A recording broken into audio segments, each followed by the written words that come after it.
So I'm just going to kind of override that slightly, basically to say you can ask me questions. This is such a small room. Just ask me whatever questions. Last year at Power of the Pixel, we did a full, in-depth four-eyed monsters case study, and that available is online. So I covered a few basic points yesterday about what we were able to do, but I wanted to focus today on theatrical, because obviously there's been a lot of talk about building an audience for what you're doing on the internet and thinking about that audience a lot. But one question kind of remains: how do you promote theatrical? What are some of the things you can do to put on screenings and actually get an audience to turn up for those screenings? And Movie Mobs presented yesterday about the idea of getting demand locally for your film and then booking your film in that area. And I think that that's just a change that's just going to occur in the film industry, and we're lucky enough to see some of the first signs of that. And with Four-Eyed Monsters, we were talking about that while we were still playing at film festivals in 2005. We were brainstorming with other filmmakers, asking the question of how can we get people to show up for our film, and also how can we use the fact that people may want to see our film to actually get the film booked. So one of the things that we were able to do with Four-Eyed Monsters. What's up, world? What's up, Crumley? What's up, Buice? Hey, y'all, what's up? It's Corey from First Star Movies. Achieve that to a certain degree. There's a clip My we name could is Mike roll Hedge. some I'm from audio Los on. Angeles. I just want to tell you that I am pumped about episode 7. Really excited about the new episode. You guys know what I could Hopefully do one to... day I'll see you movie in Miami somewhere. guy And on. I want you guys to come to Portland, Oregon. Let me know if there's anything I can do to help. Can't wait to see what the film looks like. So we started asking people who wanted to see the film to submit their email address and their zip code, so that we could A, figure out where the demand for our film was, and 2, What's up, world? What's up, Crumley? What's up? Okay, yeah, this is go.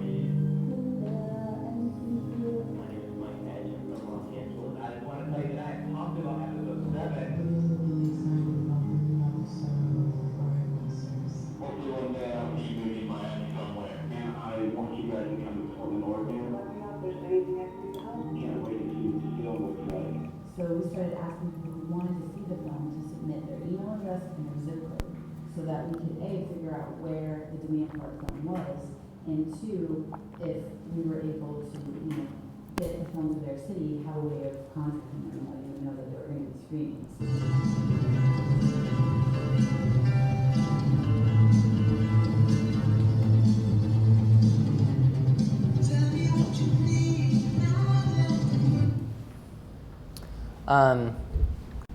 So what that clip was showing is just the idea that we promoted our film with additional content, stuff that was not in the movie, and it was this video podcast, and then we put out these episodes over the period of a few months, and we were constantly asking people, hey, if you are interested in this movie that we're talking about, we can probably screen it in your area. Just give us your zip code and your email.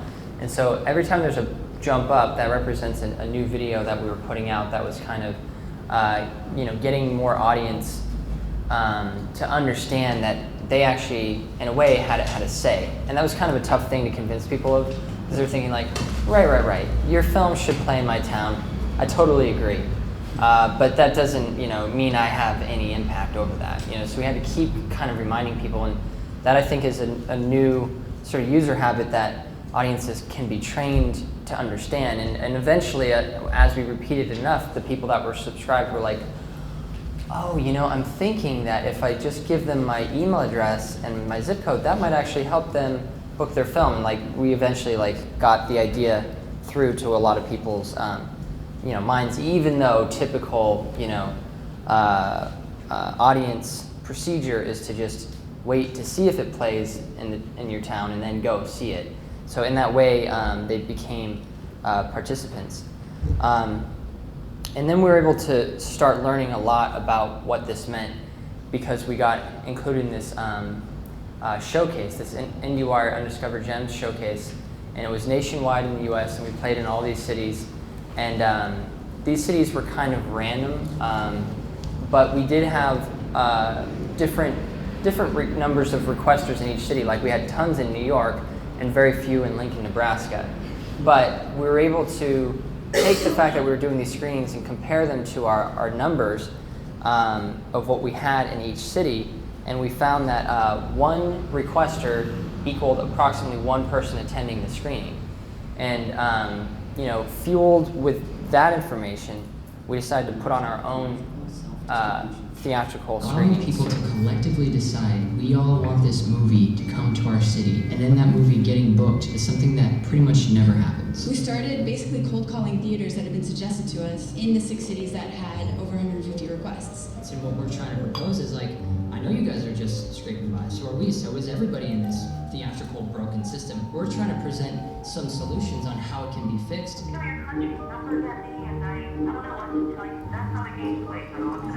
Okay. Arin got a little spitfirey with some of the theaters that it wasn't going too well with. We're considering giving up on the idea of self-distribution. Do you think if we came to you with a distributor, if a distributor was having this conversation, it might be a little different?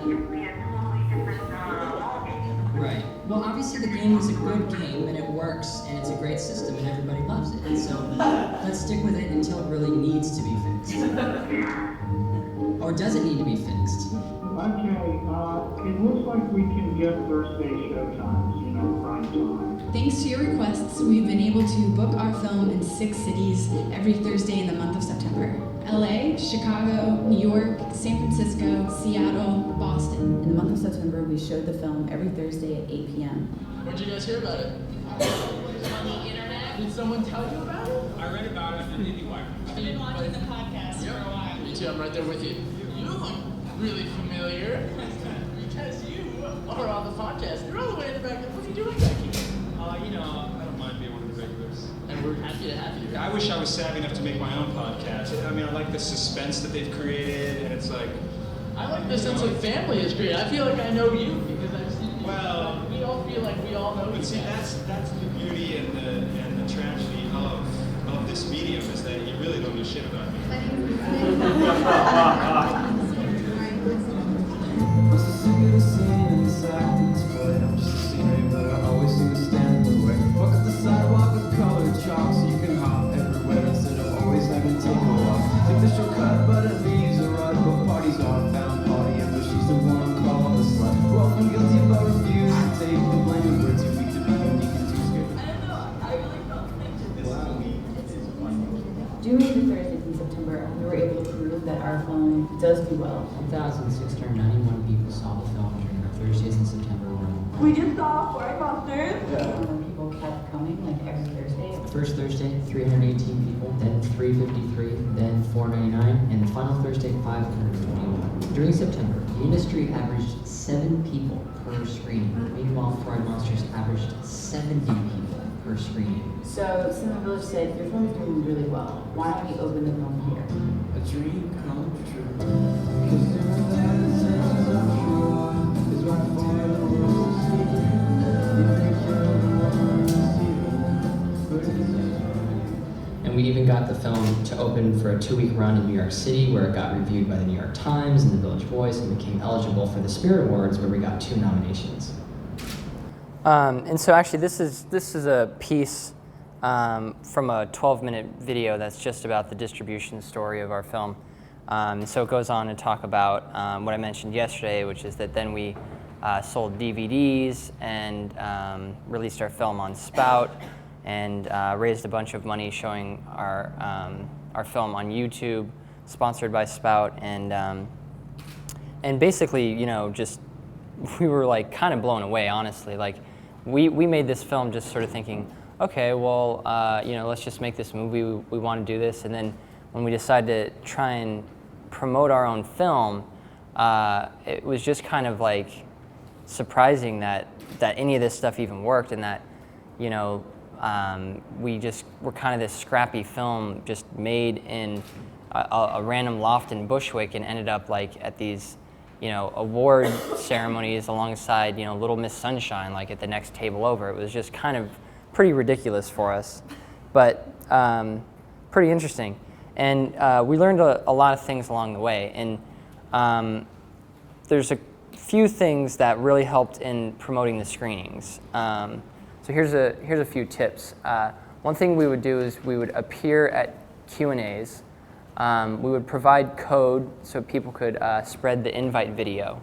One of those clips that you were just looking at was from a video invitation. So, you know, like either Susan or I would just film the other person walking down the street, inviting people to come to the screening.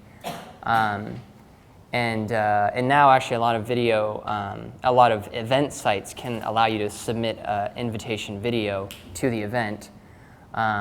We would email, we had a WordPress plugin, which is basically a plugin for our blog that allowed any blog post to be emailed to people. So it just creates a little email button, email to friends, just like you would email a video to friends or anything on somebody else's site.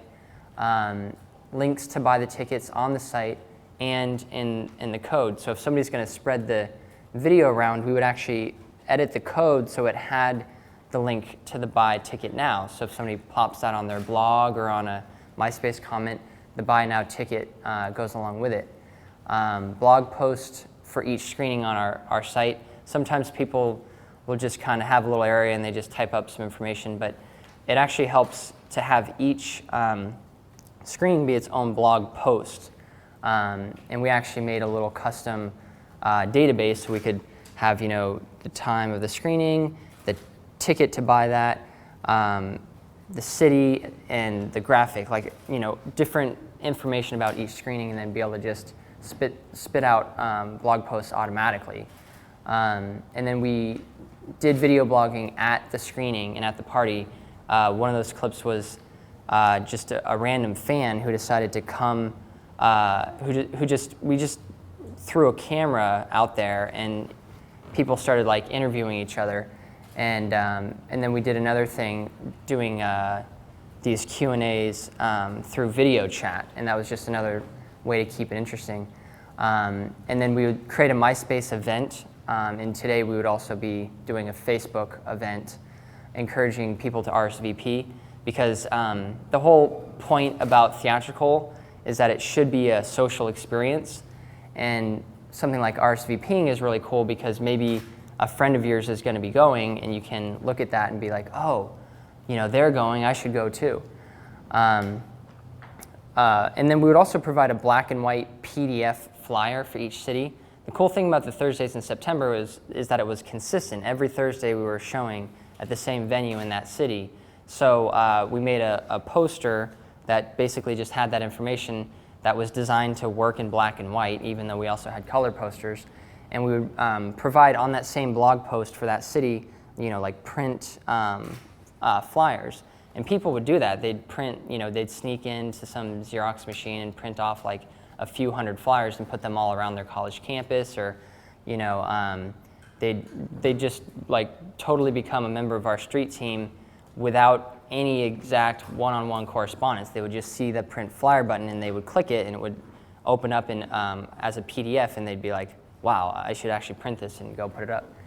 And then we used O-Community software, which is like questionably legal, to email all of our MySpace friends. But what we did is we had their email addresses so we could find them on MySpace. And in some cases, they'd never really given us their MySpace profile, but you can actually use email address to link people up. And there's some ways actually to do that with Facebook as well. So we would find them and then be like, okay, well, here's the 400 people in New York City that have said they want to come to screenings.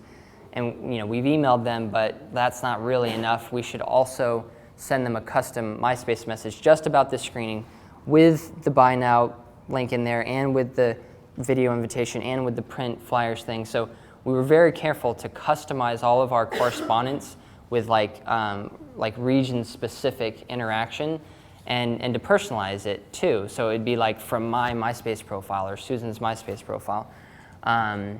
And, you know, Facebook, same kind of thing is possible. If, you know, we use software. In some cases, we would just make software. Brian Churls was working with us, but we could find software that would do special little things for us. And this stuff kind of changes constantly. So you just kind of have to look around at what's out there. The video invitations, as I said, were really key. And then the way that we did the localized email blasts is that we had a database on our server that we could sort of look at clusters. And this is actually what Brian helped us build. So we could put in a zip code and say we want within a 50-mile radius of that zip code all of the email addresses that show up. And there are email services out there that have sprung up that also allow for this kind of, basically email management. It's sort of like all this stuff kind of falls in the category of like fan base management. Like you've got your fan base, but how do you utilize that? And so we got pretty deep into this stuff trying to figure that out. And we even made some software that helped us out by basically taking all the information from our little database about the screenings and turning it into using Microsoft Word into the custom email that would go out and have the buy tickets, the RSVP for each of the screenings that we were doing, and then spit that out at the people we were emailing. And this is a slide showing how sometimes with these parties that we would do after the screenings, we would, because it was Thursday and there were screenings happening in every city, at one point we had a party happening in New York and in LA, and we video chatted from the party to different people. And people were just kind of hanging out at the party, like video chatting to some other people in LA, like, hey, who are you? What are you doing over there? And then Susan and I would jump on there, answer questions about the film, or just mess around. It's just like kind of like a fun sort of thing that was kind of related to the film, because there's this video correspondence in the film and this sort of technology side, like how technology affects relationships and stuff. As the video clip was describing, this Thursdays in September run led to this theatrical release where we tried all new tactics, really. We got that sponsor Cashfly to give us money to get posters, and then we made wheat paste and we put up posters all over the place in New York City. Some of them stayed up for almost 9 months afterwards, something ridiculous, where we were still seeing torn up, ripped up posters of our film. And you can somehow just get away with that in New York City. I can't really believe it. But you can just go put up posters and put them over other people's posters.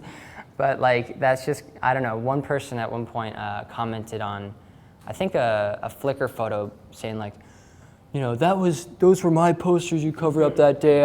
I had been paid good money by my client to go and put those up, and I had to go cover yours up the next day, and I'm really pissed off. But that was the only complaint we ever got, And I think actually some police officers actually we split up. Susan had her team and I had my team, and her team was stopped by the cops, and she just said, yeah, we have permission to do this, it's all good. And they were like, okay. So I don't really know even what the laws are on that, but somehow we got away with it. And one thing to point out is that in the US, I don't know what it's like in other countries, but in the US, you can't really get reviewed, theoretically, they say, unless you open for a 1-week run. So that's what doing that kind of theatrical did for us, allowed us to get reviews that we later put on the DVD box, and it did make us eligible for the Spirit Awards. So from that perspective, it was a good thing. But I do have to say that it really worked better doing these one-off screenings, because if you open for a week, you're playing multiple slots, and we've kind of found that we get the same amount of audience, but just spread out over multiple screenings. But when you brought everybody together on this one, once a week kind of thing, it just had a better energy. But nobody books that way. For some reason, nobody books once a week with independent films. And even though, the video clip showed that we were going up every single week, the question was, well, why not continue it for another month and just see how long it's going to go up, and then if it starts to taper off, then end it. And I think that we could be getting closer to a time like that with theatrical releases, but at the time, these were calendar houses, so they can't actually book dynamically like that. So they actually had other things scheduled, and they couldn't do it. So eventually, with this whole theatrical release we were doing, Thursdays in September, Undiscovered Gems Showcase, our 2-week run at Cinema Village in New York City, and then a Valentine's Day screening where we screened through Emerging Pictures. They put our film into 31 cities using their digital cinema network. You know, we actually got to all of any city that had over 100 people that wanted to see our film, we had a screening there. So that was kind of cool to feel that we had met the promise to the audience, which is like, hey, if enough people want to see our film in your town, like, it'll happen, you know. And it was kind of a leap of faith to even say that. Like, we had no idea if it really was going to happen, but it ended up happening.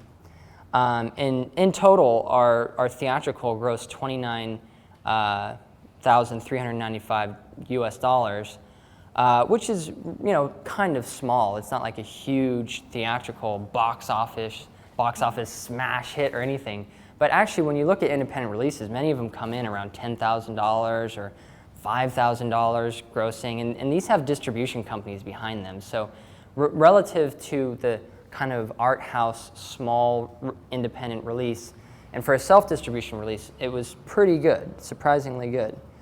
But what's more interesting and probably relevant is, you know, what came into our pocket, because this is a low-budget film, and, you know, this would be a complete failure, obviously, if it was a multi-million-dollar Hollywood production. But at the budget we're working at, it was pretty damn helpful to be getting this income, you know, directly connected with our efforts. So the first thing, the Undiscovered Gems Showcase, this might be hard to read in this lighting here, but we were able to make around $7,000, and around $1,000 came into our pocket. And that was part of a showcase that had Emerging Pictures involved in the Sundance Channel, and, you know, there wasn't a very good split for us there. But then we did our own screenings and grossed a little over $13,000, and around $6,000 came into our pocket. And that was very immediate and like went straight to bills and expenses that we were incurring doing all this promotion. And then we opened in Cinema Village, grossing around a little over $3,500 and making around $1,200 in our pocket. That took way longer to get paid. That took like forever to get paid. But, you know, the split there wasn't bad either. And the final thing was the Valentine's Day, where it grossed around $5,000, and around $1,000 of that came into our pocket, which, you know, isn't great. But if you look at it in this chart here, you can see that our Thursdays in September, where we did those weekly, once-a-week screenings, that put $3.50 in our pocket for every ticket sold, on average. Whereas the New York City did $3, and Valentine's Day did a little over $1, and Undiscovered Gems did around the same. And if you look at what's going on, these were completely DIY. We weren't using any service company. This, we were using a distribution partner. So it's just common sense. The more people you get involved in something, the more the split has to go around. But when you're dealing with a niche film, it kind of matters a lot. You know, you're not talking about tons and tons of money, so like the more that's going in your own pocket, the better. So this is why my belief, based on this whole experience, is that ideally distribution has three entities. The audience, really the most important, the exhibitor, also a very important entity, who's going to show it, and then the filmmaker. Of course, incredibly important. You'd have no film without them. But other things like distribution partners or in-between things, and, you know, Lance's whole presentation yesterday where he shows the insane number of middlemen, like all of these people, you know, should just be avoided. And if we're going to be using technology to develop a new film industry, we might as well develop it without those people participating. I mean, you know, they'll always be there for maybe larger films or whatever, but for efficient, independent, niche-based, alternative content, the distribution partners really kind of mess up the economics of it. So all of this got us thinking a lot about the future. which is pretty much now, because this was this happened over 2006. So, now this is really where we're at. We want to see people bookmarking films online that seem interesting to them. Digital theaters monitoring the local demand of films, and people being alerted of screenings of films that they've bookmarked. What we're working on actually with From Here to Awesome, Lance mentioned this a little bit, and I tried to mention it as well yesterday, is this idea of a universal theatrical license which allows films to go anywhere. And this is something that we're going to try out on this new film that I'm doing, As the Dust Settles. Basically, taking everything we learned from this process where, okay, we can get information about audiences, and then we can push it out to those audiences through these emails and these MySpace blasts and calling up the theaters and just basically not stopping till we drop kind of die-hard mentality.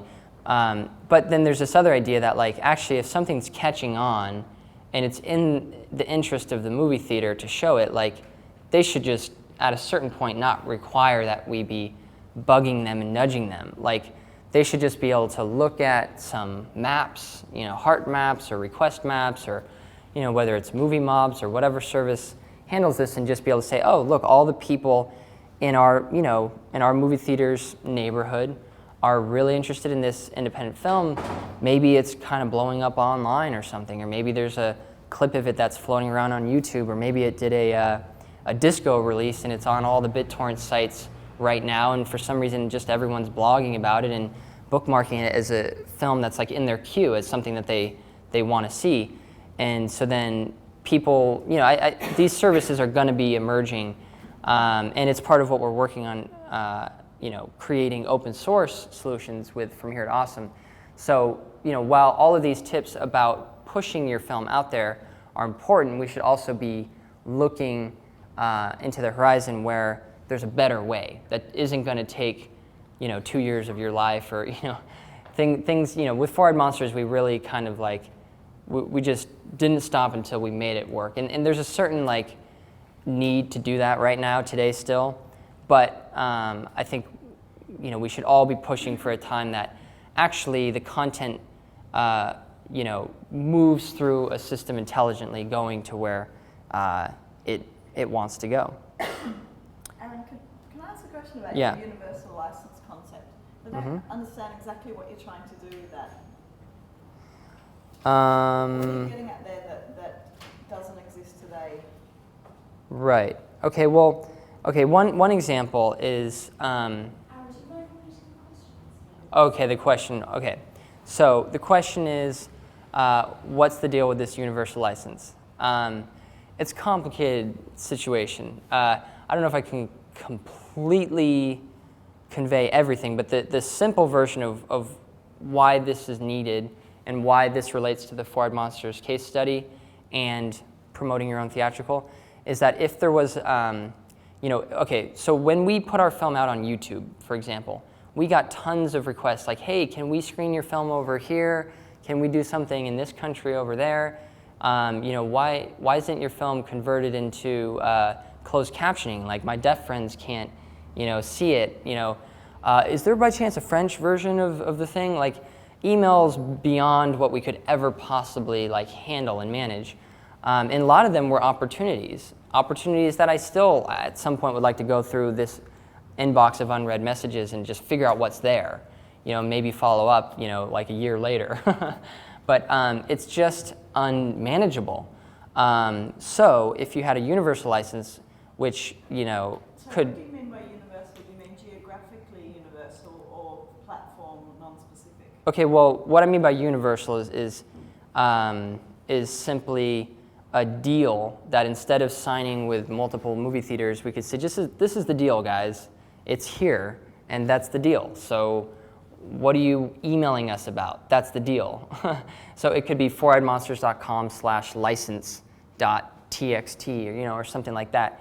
And if this could be standardized, that's the idea of it being universal. we eventually did that with Four-Eyed Monsters. We put up a page saying, hey, if anybody wants to screen the film, just go ahead and do it for free, or if you charge, send us 50% of the ticket sale. But that was like a bizarre thing to suggest to people, because movie theaters are not like thinking that way.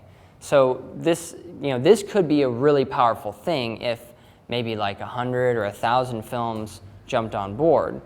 And I think that that's possible. I think that at least 100 or 1,000 films, would want to be screening in movie theaters. Why not? And if you're going to get paid, if they're making money, you're going to get 50%. Why not put that license on there? So the idea is to come up with a license, and we've been talking to Creative Commons to collaborate with From Here to Awesome to put that together and then attach that to films so that basically the deal is standardized and on the table. And it can be, you can still do custom deals. It's not like you're locked into that. You could maybe get a better split with a particular theater if you work out something special or whatever. But just come up with a way to make it universal, make it simple for the, because all the deals end up being about 50%, but some of them are like, oh, after our expenses are taken out, or there's all these bizarre things, and the audience doesn't know exactly how much of the money that they're putting down is going to the filmmaker. I mean, think about seeing a mainstream movie. You definitely have no idea when you're in that position. Okay, so I'm throwing down $10. Is any of this going to the filmmaker? So it'd be really cool to be able to say, okay, well, half of it is. And then you could adjust the ticket price and everything that you need to adjust, to make that a reality. But, most of the theaters that we worked with did a 50-50 split, or rented us the projector and the movie theater, in which case we made more than 50%. And in a lot of cases, with Hollywood releases, they sometimes make much more than 50%, but it basically averages out, even for them, about 50-50 like overall. So the idea is to just kind of like get people to formalize and standardize what's already like really happening. And so that's just the theatrical side of a universal license. But this could work for DVD distribution, this could work for downloads, this could work for monetizing content. And it's really an idea that no company would probably ever think of, but filmmakers themselves might think of this, because it's designed to help the filmmaker, because you can't possibly manage the legal load of opportunities that come your way when your film's doing really well. And also, it's hard to categorize your film as something that's like available to show. So this is something that licenses and standardized licenses can do, saying like, oh yeah, this is part of this category of films that's like available to do this type of distribution with. But yeah, with that, any other questions? Go ahead. Well, also what you say about that as well, and the transparency of the audience being able to know that a certain amount of money is going to the filmmakers. Yeah. For me, would actually make me a lot more willing to go to a cinema and pay $10 for a ticket, or buy a DVD or anything like that as well. I think that really helps. Cool. Yeah. I'll just repeat that comment. They're asking me to sort of repeat things for the video, but I mean, yeah, I agree about this idea that you're talking about, that it can really make the audience feel better, that their dollar is, like this chart that I'm showing, what goes in our pocket, And yeah, I mean, like as an audience member, you should feel like you're doing something worthwhile for the artists that you respect and that you're going to see their work. So definitely. Any other questions about the theatrical side of things? What advice you on the specific good theatres in the towns that you chose? Well, that's an interesting question. Who advised us on what theaters in each town we should call? Nobody. But what we did actually, no, that's not true. We asked people to give us their email and zip code, and then the page after that was another page that said, it was just another mailing list sign-up page that said, tell us about any movie theaters that you think would be good for our film in your town. So we built up a database between that and looking around online of 650 movie theaters. and that's available on the tutorial section of 4eyedmonsters.com for anyone to look at. So we would look at that database, and we would actually look at the number of people that recommended a particular theater, and we're like, okay, well, 8 people think that our film would be appropriate in this movie theater, because we had no clue. You know, it's some random town that we don't live in.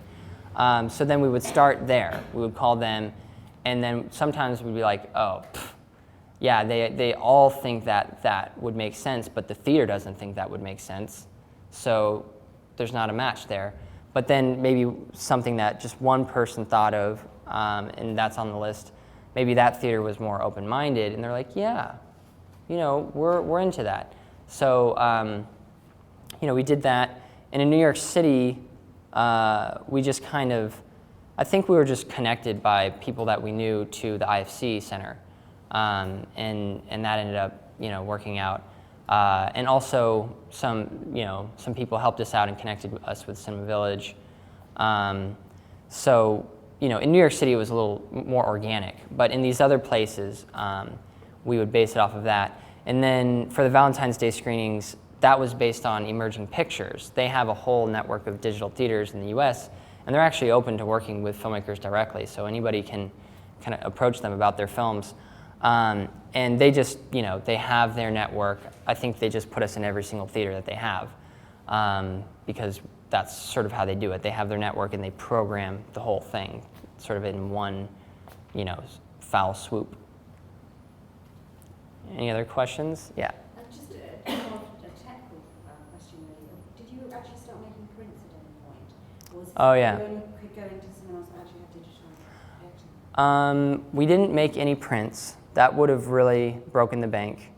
You know, making a digital print is very expensive, and we could have done that, but it only would have been helpful in New York City, where we were showing the film, you know, just in one theater. In the Thursdays in September, we would have had to make 6 prints, which would have been even more expensive, and they'd be sitting there for the entire week. And this is why I think really we don't see this already happening. People don't book once a week, because you'd be sitting on this asset of this, you know, print, wasting money the whole week. But in our case, what we did is we just showed the film on DVD, which is not a perfect system, but the film was shot on a DVX 100, which is DV, you know, so it's the same exact resolution as a DVD. DVDs are slightly more compressed, but really not to a noticeable degree. So what really determined the picture quality was the projector. In some cases, we had to, like in LA, we had to rent the projector along with the theater. But in all the other cases, they had a digital projector, and a pretty decent one, except for in San Francisco, where it was like a complete joke. But you know, more like I would recommend working with, you know, movie theaters that have their own digital projectors. I can't believe that some of them don't at this point. You know, and the better the projector is, obviously the better it's going to look. The best was in Austin, Texas, when we showed our film at the South by Southwest Film Festival through like amazing projectors, and you know, it's like it's really all about the projector. Like, you know, and that's another thing going on. There's all these like really expensive like Christie projectors, and like Sony makes like a $150,000 video projector. And there's this idea that you cannot show independent films on them, or you can't show stuff off DVD on them. And you can only show stuff that's at 4K, like 2148 by 4096, which in terms of resolution, that's huge. That's what we shot As the Dust Settles on the new Red camera.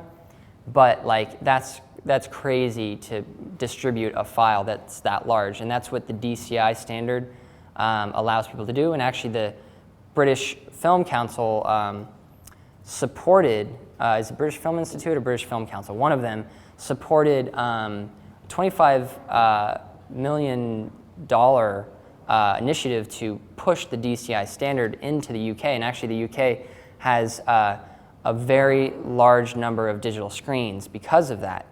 But they're all DCI, which is not exactly like indie friendly, because it's very expensive. You have all these digital print fees and stuff like that. Well, we just did a digital release. It's yeah. £1,900 to get it encoded 1,900 pounds. Deal, so it's still Okay. about $3,500, and then it's £70 per screen. 70 pounds per screening. Okay. Yeah, about $100 now, 120 per screen. Right. I mean that's not bad. And there's a similar deal. 2K resolution. I mean that encoding fee to me is crap because like I encode things all the time. I could encode a 2K thing on my laptop. I make 1080p files, like no big deal. So it's a little weird that like they have these encoding fees. It's kind of bizarre. The screening fees per screening, I guess they're not that bad, but it's also kind of just a bizarre expense. I mean, in a way that's cheaper than what we spent renting a movie theater. So, but then there's also the split on the ticket sales that you have to deal with. So like fees like that it's going to make it hard to achieve a 50-50 split, which what we said earlier, the audience. Basically, it's like a mastering cost. Yeah, so that's on top of it. So that is incurred by the distributor, which in your case was the filmmaker. You know, and okay, so the weird thing about that is that this cost is unnecessary because it's overkill. The equipment is totally overkill. The equipment is designed for anti-piracy. So you've got all this like specialized like phone home technology where every single projection that happens shows up in a database, and there's this like big wrapper, and the file's like 200 gigabytes that is shown from the theater. But it's just totally unnecessary. You could have like a 4 gigabyte file that would look exactly, you know, like audiences wouldn't be able to tell. And you could even do stuff off of like an Apple TV, like a $300 device. You could just plug it into a projector and have all the films come into that, and then use like a $1,000 projector, and it would look pretty good, you know. And like for the experience of just watching independent films, it's totally fine. So it's kind of like this whole DCI thing is really weird. And you know, but one thing that people should know about that is that you can plug into the back of those projectors.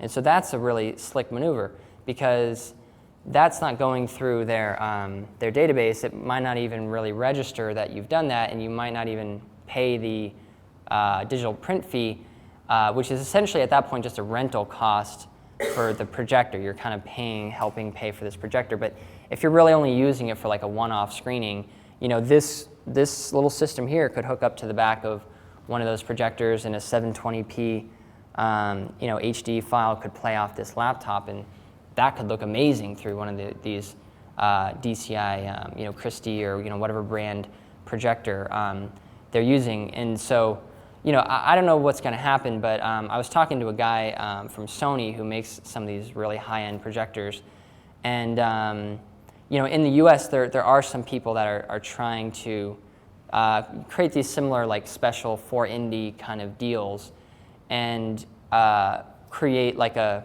server system that sits alongside the big overkill system with all the DRM ridiculous stuff, and then some little just computer that's in their main kind of like screening room, sort of digital room, and then they could do these one-off screenings too.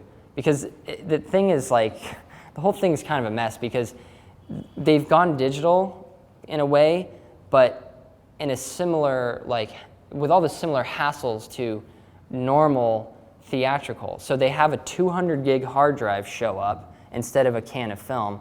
Okay, well, actually, there's not a huge cost savings there. There's a hard drive sitting there. They've made the files like so large, they're pretty much impossible to move over the internet. So you need like a satellite hookup if you're gonna download those.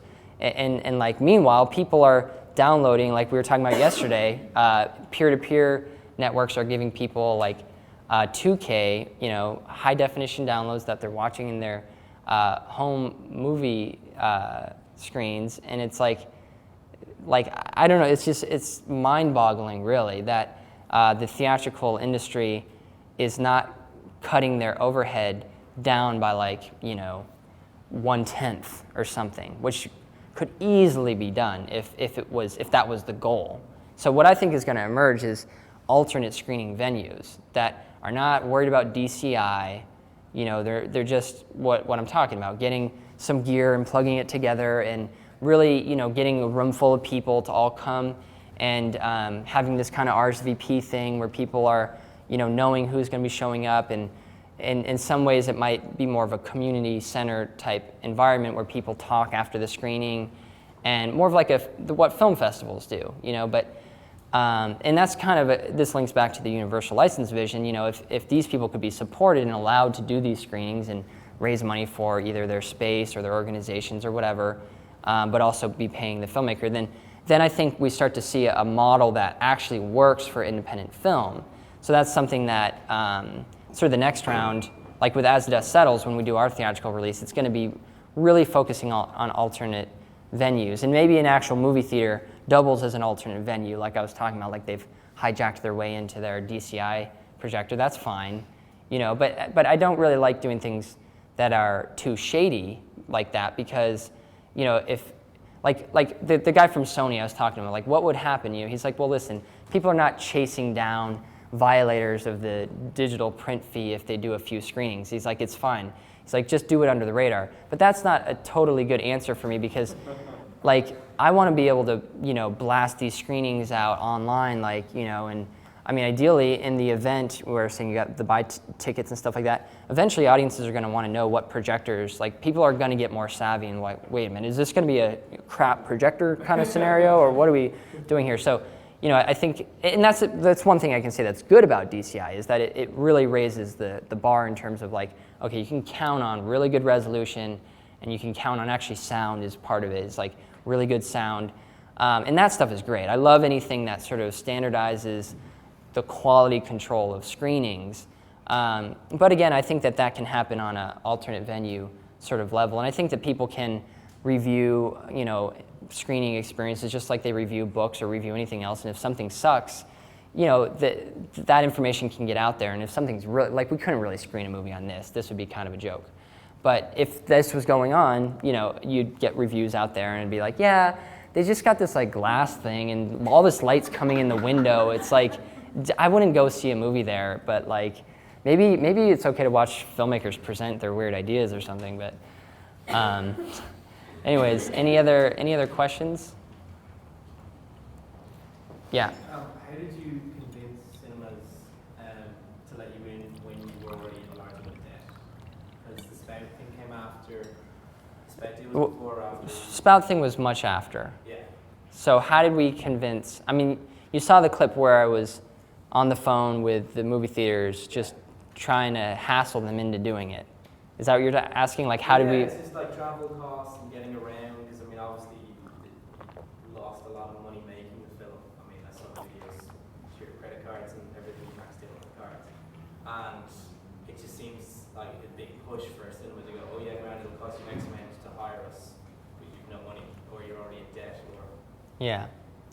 Well, it was difficult. One of the first things that happened is we talked to the Angelica, because in New York City, and there was this idea of like, that'd be great, like that'd be just a dream come true. A film that we looked up a lot to was Tarnation, and they were playing at the Film Forum, and we were thinking like, wow, this is we saw that right as we were editing Four-Eyed Monsters, and it was really like refreshing to see, okay, well, this movie, which is just about this, person's life, just different clips from his whole, growing up and becoming an adult, and just his relationship with his mom. It's like very small, personal, intimate stuff. And half the time it's just a text screen like that you're reading, like breaking every filmmaking rule known to man, and everyone's sitting there in the movie theater watching it. So that gave us confidence, like, okay, we can, if people end up liking our film, which did happen at film festivals, we thought, okay, now we can probably like open our film in a movie theater. So our first thing was like, okay, what's our favorite movie theater? Let's open it at the Angelica. Okay, we got to get in touch with them, find somebody who knows them. We sort of got our way in there, and they were like, yeah, do you think you could do like a $20,000 advertising campaign alongside? We could open it for a week if you could do that. I mean, we just need to see like a certain level of commitment in advertising before we just give you our movie theater for a week. And we're like, well, we're just thinking more that like people are gonna like the film, and it's just a good film, so we don't have $20,000. So that didn't work at all. But then we started this, this request system where people were, asking to see the film. And by the time we were approaching people for the Thursdays in September, that was at the end of 2006, at the end of the summer, they were like, okay, well, it sounds like you guys have done your homework. You figured out that one requester equals one ticket sold. And we gave them a printout PDF that they could print of some charts that showed screenings that we had done with undiscovered gems, and we threw at them like stuff that just confused them. So we just kind of we just sort of batted at them, and they were like, "Whoa, kids, wait, listen, I like your guys' movie. We're just gonna do it, So like, I don't even know if they completely understood what we were talking about, but like they jumped on board and did it. And I think that in the future, in alternate venues that will be emerging, are going to be way more tech savvy than your typical like, yeah, I'm just mainly trying to sell some popcorn and pay the rent here on this space. So like, I think there's going to need to be a shifting in this sort of like sophisticatedness of movie theaters, but as it stands now, they're very just kind of like maybe they're also like their previous job was that they're a mechanic, and now they're running a movie theater. It's like, it's very just kind of like they're not in the technology mindset. So it was difficult for that reason. That was what that clip was about. That woman like didn't know what we were talking about and just was telling us it wasn't going to work. But then obviously we found theaters that said that they were willing to do it. How are we doing on time, Tishna? Okay. Okay, great. Well, thank you guys.